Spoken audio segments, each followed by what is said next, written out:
Is Luda done playing? Yeah. Luda's done playing, huh? Yeah. Aww.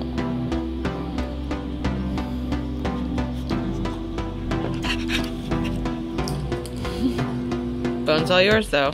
Hey nerds, it's Tiri. Welcome back to my show.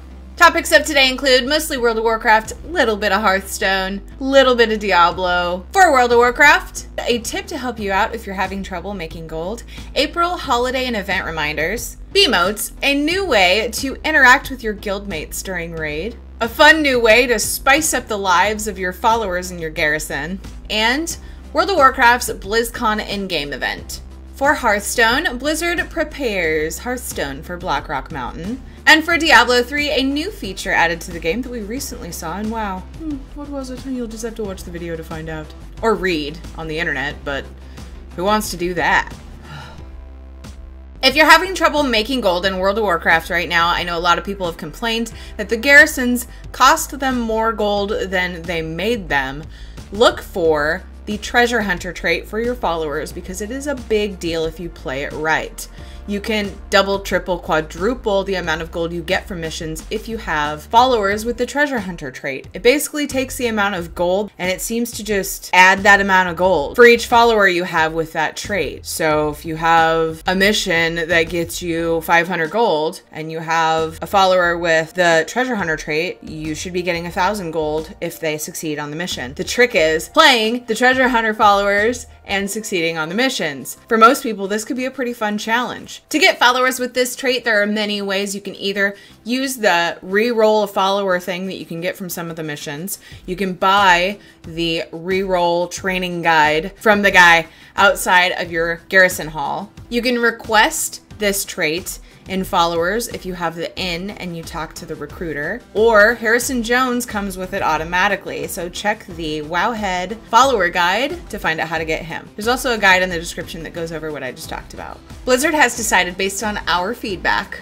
to upgrade the heirlooms between level 90 and 100 if you have them upgraded. They were comparable to item level 600 gear, and now they're more comparable to item level 605 gear because they wanted it to be competitive. They wanted people to have more incentive besides the bonus XP to use the heirlooms, and they wanted them to be more useful.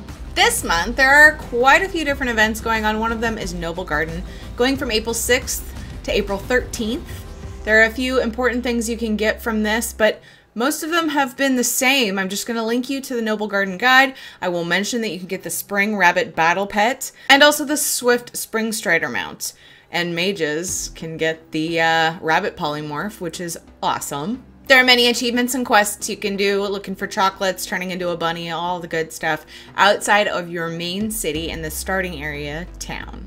The Darkmoon Faire will be back April 5th through April 12th, and the only reason I mention it this time is a reminder to you.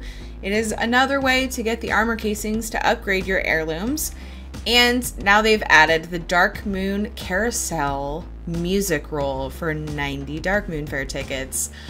I might buy this before an armor casing because that would probably be my favorite music roll. In fact, it would definitely be my favorite music roll. Not even just because I hardly have any. Just, I love that song.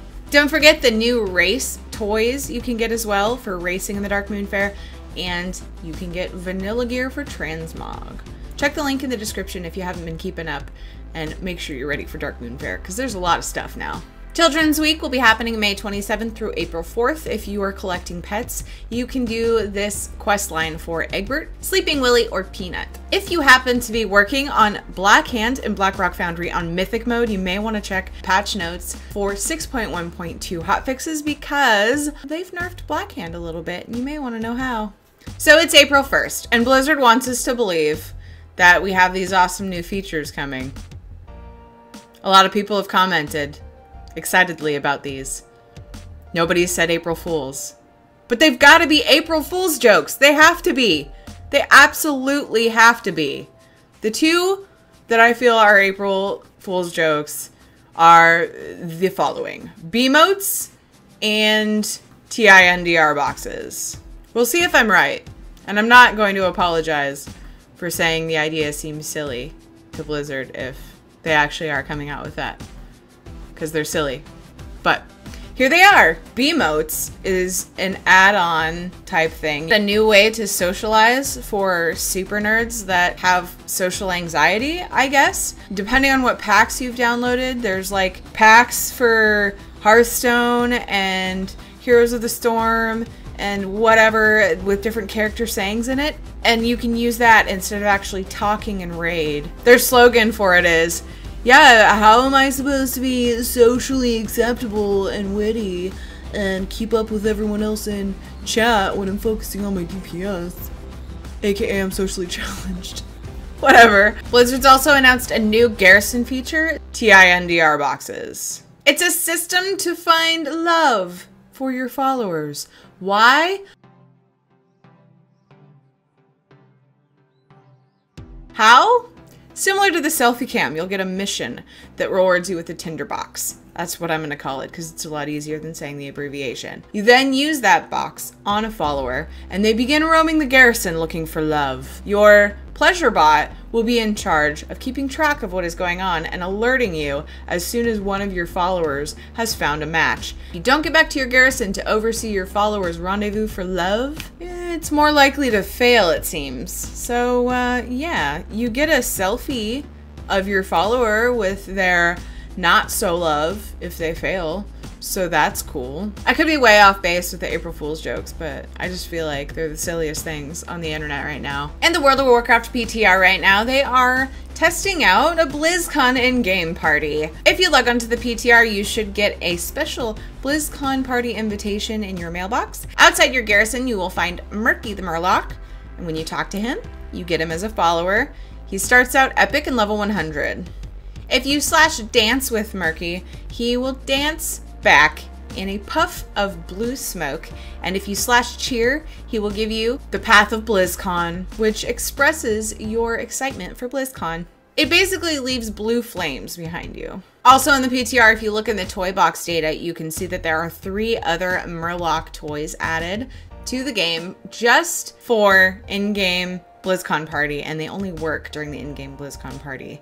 But for collectors, they are Shy Lurky, Shy Gurky, and Shy Murky. Keep in mind, these are actually toys that summon the pet. They're not actually pets that go into your pet collection. The other thing we noticed in the PTR is that they have added a Snapchat option in your options along with the Twitter option. So if you use Snapchat, you might be able to Snapchat your selfies to people. I don't use Snapchat, but congrats to those that do. And that brings me to the bit of Diablo 3 news I have for you. They've added a familiar feature to the Diablo 3 patch 2.3 PTR, and it is tweeting from in-games. You can tweet your ranks and all that good stuff.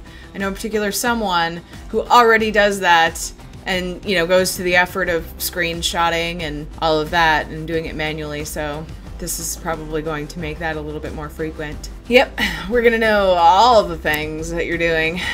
Last but not least, Hearthhead has updated their data for Blackrock Mountain, the new expansion coming with Hearthstone very soon. And now we can see the 31 new cards, the various bosses, and their specific cards that closely reference their WoW encounters. All of the card backs and the card rewards you get for each wing and class challenge. Check the Hearthhead link in the description to see for yourself. Well, that is my show for today. Thank you so much for watching. I appreciate your support. Drop me a like, a comment, and subscribe if you haven't already. Check back every Wednesday for news and gaming videos in between.